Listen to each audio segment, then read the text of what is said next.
Dragon Brush by John Salamini and Andy Hollinger.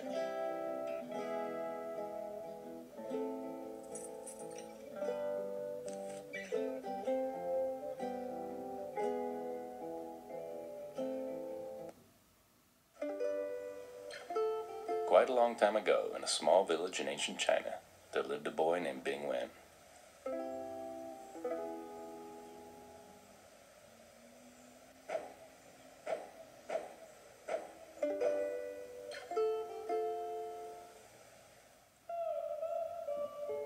Bing Wen loved to paint. He painted eagles with sweeping wings, and long, lazy black-eyed tigers, and furious, elegant dragons. Especially, he painted dragons.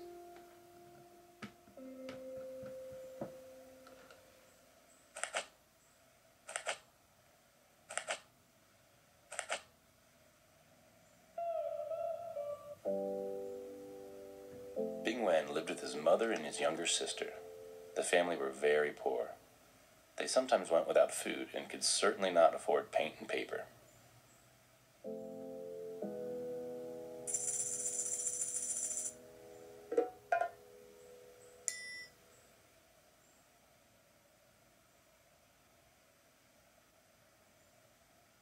So Bing Wen used what he could.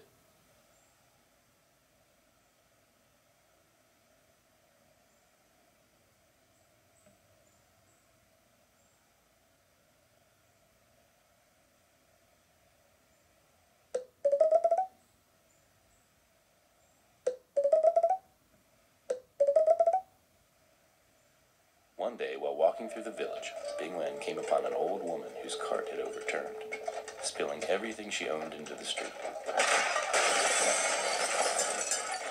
Bing Wen stopped to help.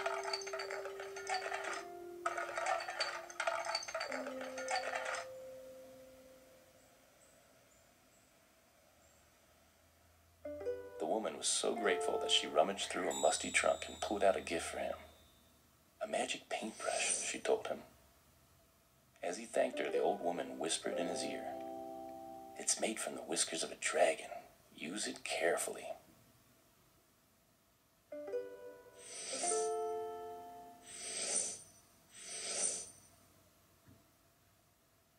Honestly, the woman seemed a little crazy. But now Bing Wen had a paintbrush. He raced towards home, imagining all the pictures he was about to paint.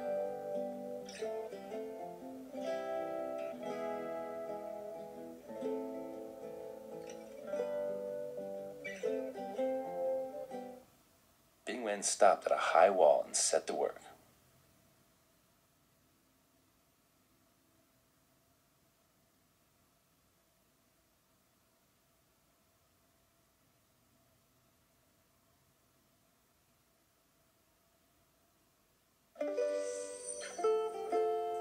As he finished, Bing Wen was astonished to see his painting had come to life.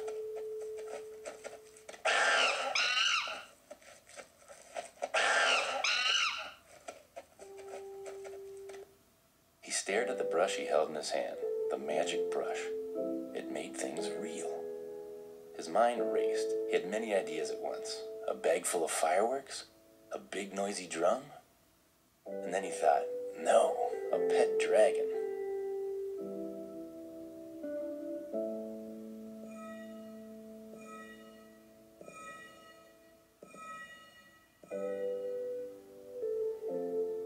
But this didn't really work out the way he expected.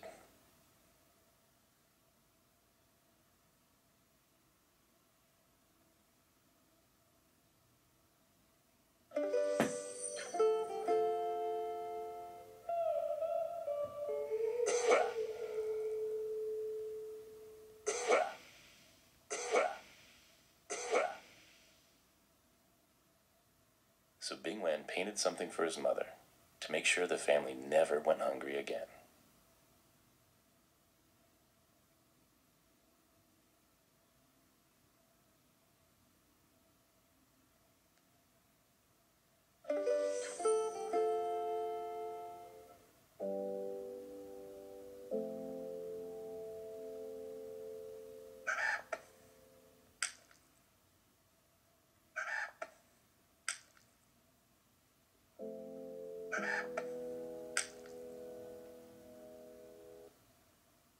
In the middle of the village, he painted something all of his friends and neighbors could enjoy.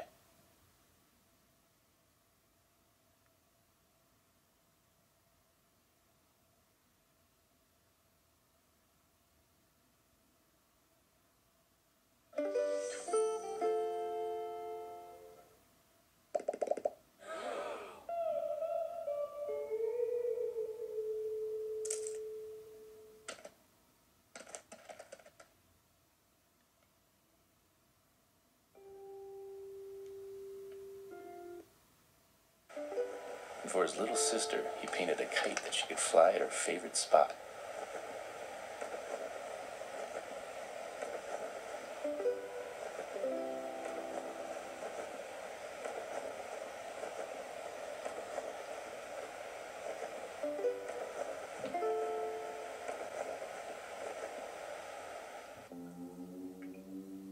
A few days later, rumors of a boy with a magic brush traveled up the mountain to the emperor's palace. They reached the emperor, who was known to be a lazy, greedy, all-around lout.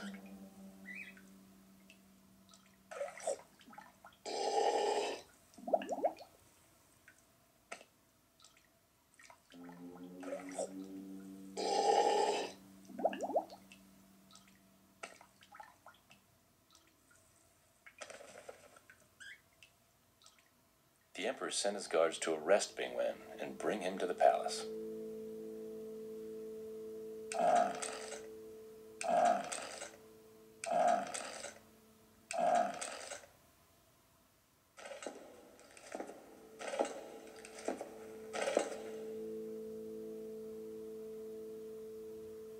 The emperor told Bing Wen, "I want you to paint a life-size statue of me, made entirely of gold.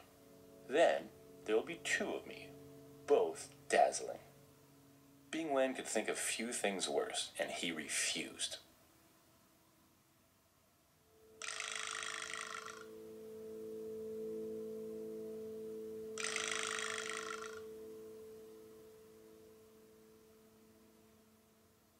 The guards seized the brush, but their paintings had no magic.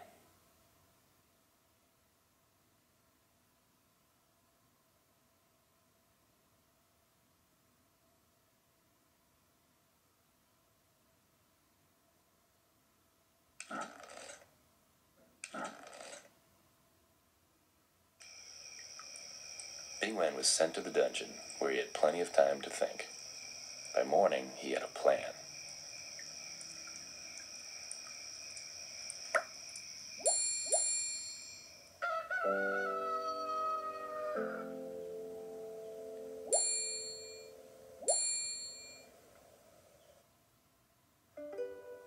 He agreed to paint the golden statue of the emperor, but suggested he do it on a tall hill at the farthest edge of the royal garden.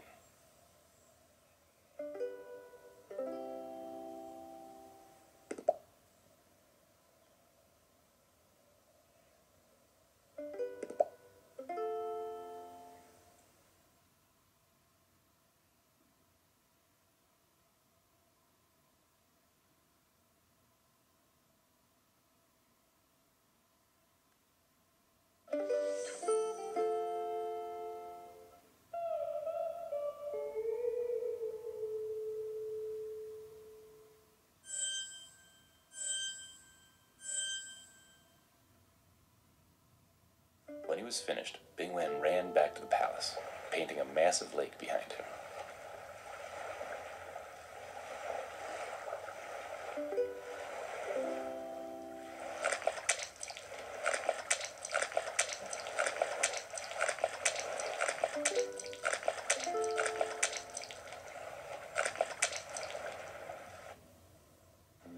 The emperor was furious. His statue was a tiny speck glinting in the sun. He ordered Bing Wen to paint him a ship so he could get a better look.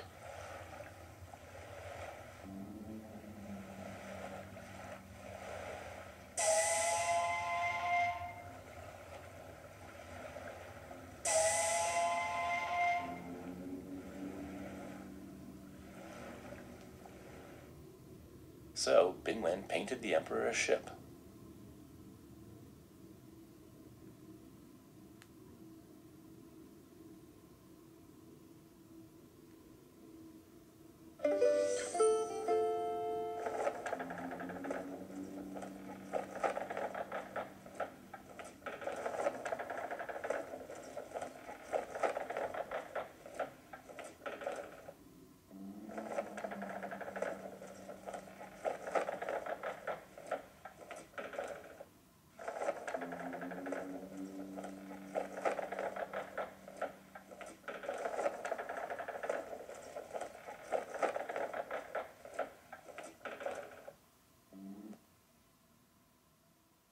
emperor reached the statue, Bing Wen painted a terrible storm.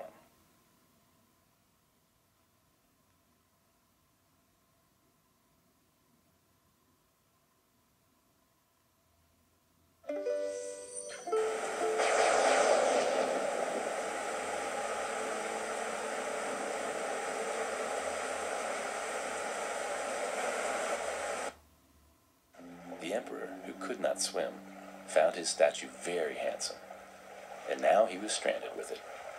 He called to Bing Wen for help.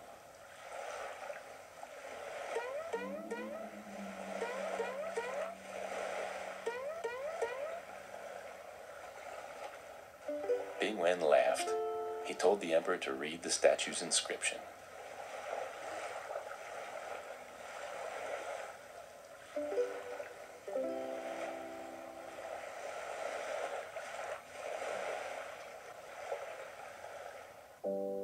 The poor lack much, but the greedy lack more.